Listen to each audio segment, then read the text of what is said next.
Shalom, selamat pagi, Amang, Inang, Bapak Ibu Saudara yang kasih Tuhan. Kita akan memulai hari ini, dan biarlah firman Tuhan mewarnai kehidupan kita. Dan marilah kita berdoa untuk memohon tuntunan Roh Kudus. Kita bersatu dalam doa. Bapa, di dalam nama Tuhan Yesus Kristus, kami mengucap syukur untuk hari yang Tuhan beri. Tuhan masih izinkan kami untuk melihat berkat Tuhan yang selalu baru setiap pagi. Dan biarlah firman-Mu mewarnai kehidupan kami. Dan biarlah kami dikuatkan, kami boleh berjalan dalam terang Tuhan. Sertai kami dengan roh-Mu dalam Kristus Yesus Tuhan. Amin. Firman Tuhan bagi kita di hari ini, Rabu tanggal 16 Agustus tahun 2023. Yeremia pasal yang ke-30 ayat yang ke-17. Sesungguhnya aku akan memberikan kesembuhan bagimu. Aku akan mengobati luka-lukamu. Demikian firman Tuhan. Sebab engkau telah disebut yang terbuang, Sion yang tidak dipedulikan seorang pun. Demikian jauh tertulis Yeremia 30 ayat 17. Seorang yang kasih Tuhan,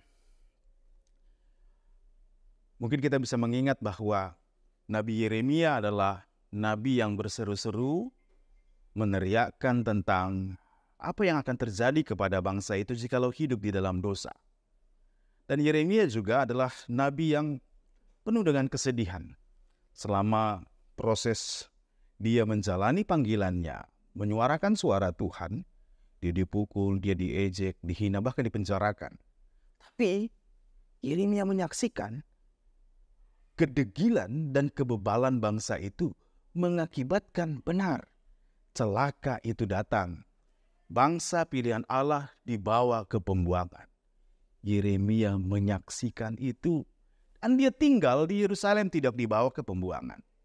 Nah, dalam masa itulah Yeremia menuliskan kitab ratapan. Dan juga dia menulis surat untuk menghibur umat Tuhan yang di dalam pembuangan.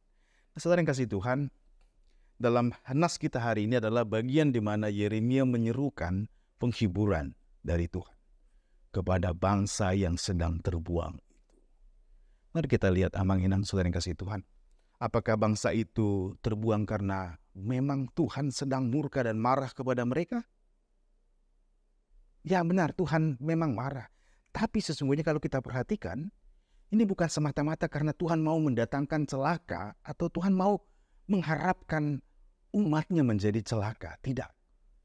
Tapi mari kita lihat, kalau kita baca ayat sebelumnya, jelas sekali bahwa mereka menjadi terluka seperti korengan bisulan. Mereka menjadi sakit parah itu karena derita yang dialami dalam pembuangan adalah bukan karena Tuhan yang mendatangkan celaka. Bukan. Tapi dosa itu sendiri yang adalah menghukum mereka. Dosa yang membelenggu dan membuat mereka dalam penderitaan. Bapak Ibu saudara kasih Tuhan, banyak kita tidak sadar seolah-olah dosa adalah hal yang biasa mungkin. Atau ya itu karena perbuatan kita kah? Tapi sesungguhnya lebih dari sana. Dosa adalah memberikan diri untuk diperbudak oleh kuasa gelap. Sehingga tidak memiliki jalan keluar dari derita. Dan oleh karena itu tidak sadar betapa terluka dan susahnya karena dosa. Firman Tuhan hari ini mengingatkan kita, sekalipun ternyata umat itu memilih seperti dalam kebodohan itu, tapi firman Tuhan datang lewat Yeremia, menyerukan hati Tuhan yang sangat mengasihi orang yang berdosa. Sesungguhnya aku akan memberikan kesembuhan bagimu. Aku akan mengobati luka-lukamu, demikian firman Tuhan.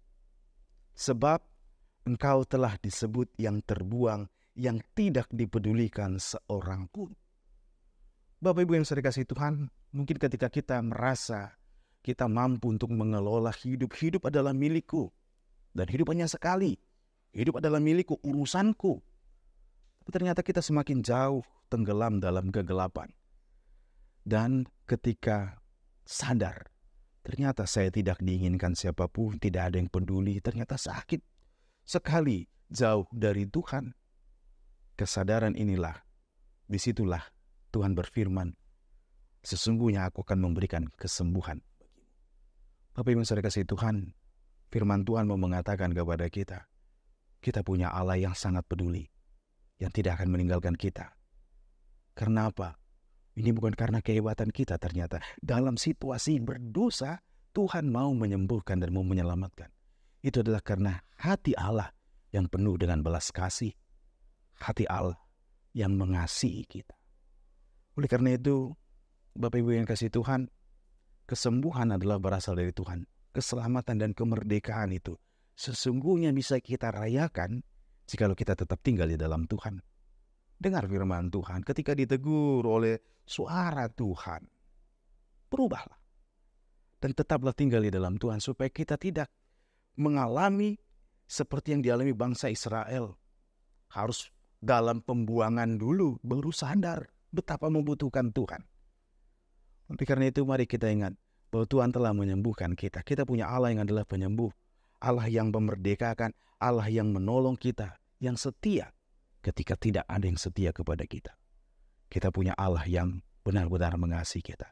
Oleh karena itu, amanginan saudara yang kasih Tuhan, Allah akan menyembuhkan kita. Kalau kita sekarang sedang terjebak dalam situasi serba salah, karena hidup dalam kegelapankah? Atau karena terbelenggu dengan beberapa hal yang membuat kita takut begini, takut begitu? Ingat, hanya di dalam Tuhan ada kemerdekaan. Hanya di dalam Tuhan ada kesembuhan. Datanglah dan kembalilah kepada Tuhan. Kita punya Allah yang mau menyembuhkan kita. Amin, kita berdoa. Bapa, di dalam nama Tuhan Yesus Kristus, kami mengucap syukur untuk firman-Mu. Betapa kami bersyukur, betapa kami beruntung. Kami punya Allah yang mengasihi dan yang setia. Bapa, terima kasih untuk firman-Mu. Sertai kami sepanjang hari ini. Dan biarlah sepanjang perjalanan kami selalu diterangi oleh wajah Tuhan. Sehingga kami selalu hidup dalam pengharapan, hidup dalam kesetiaan, dan hidup dalam kemerdekaan yang Tuhan telah berikan. Terima kasih Bapa, kami serahkan hidup kami ke dalam tangan karena kami adalah milik-Mu ya Tuhan Yesus Kristus. Inilah doa kami dalam nama Tuhan Yesus. Terimalah berkat Tuhan. Anugerah Tuhan kita Yesus Kristus, kasih setialah Bapa, dan persekutuan Roh Kudus menyertai engkau hari ini, selalu, dan untuk selama-lamanya. Amin. Selamat beraktivitas, Tuhan Yesus memberkati. Shalom.